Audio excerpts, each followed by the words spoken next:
Short reflection for the second Sunday of Easter, based on St. John chapter 20, verses 19 to the end.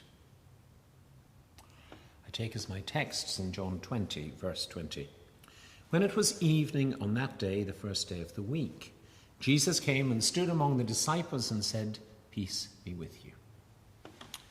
The gospel reading that we hear today is actually the second half of the gospel reading that we heard on Easter Day. I imagine that you are familiar with the idea of an octave.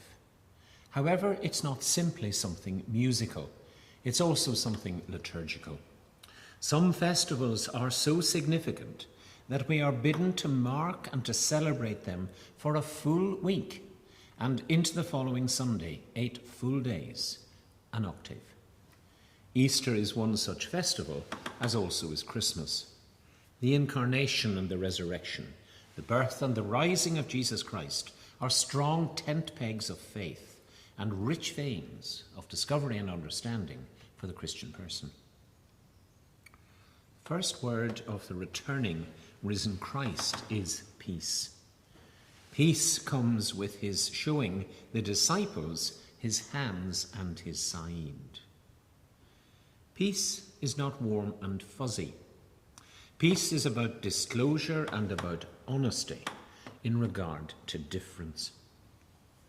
As Mary had discovered in her garden encounter, there is now a genuine and a tangible difference between the Jesus they knew then and the Jesus they know now.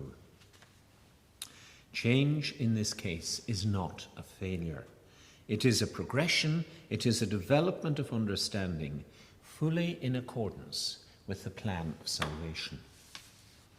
Of course, they experience it as a deep and a tragic loss. But there is another side of it which offers a shaft of light, sharp and thrilling at the same time. The hope is embedded in the realization through faith that the Creator is also the recreator, and that love for the whole created order of what we once called animal, vegetable, and mineral is the motive force. Now, the second use of the word peace in the gospel for today points beyond disclosure to commissioning. The mission of God is the Son. It is not the expansion and the extension of the number of people who at any given time go to church, and it never was. God gives God's self. From his self as the Son comes the same God, the Holy Spirit.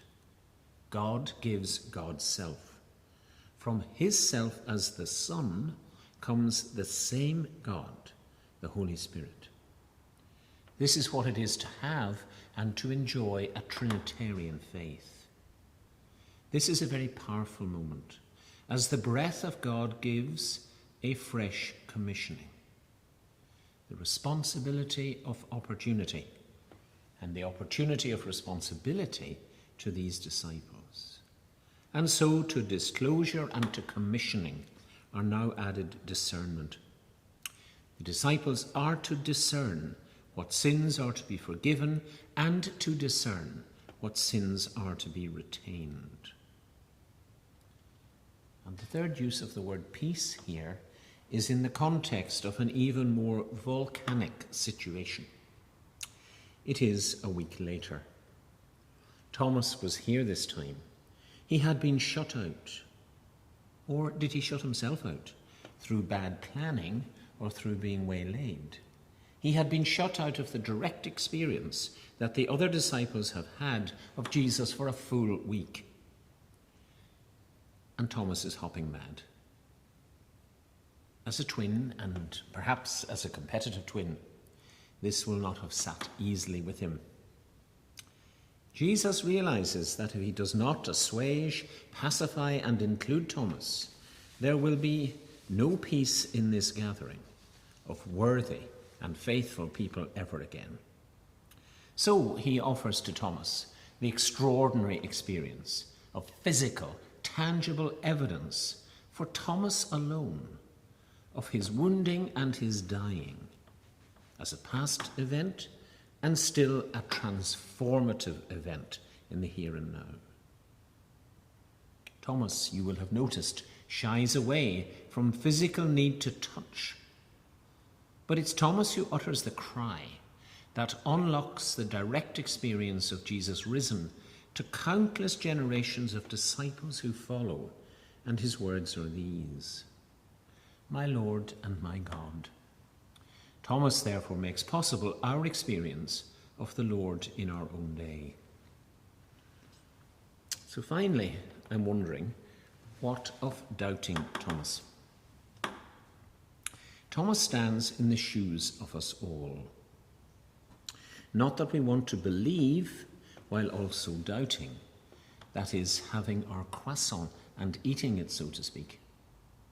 It's more that he opens the door for those of us who could not have been there, who could not have been given the opportunity that he was given by his accepting in faith that Jesus is his Lord and his God.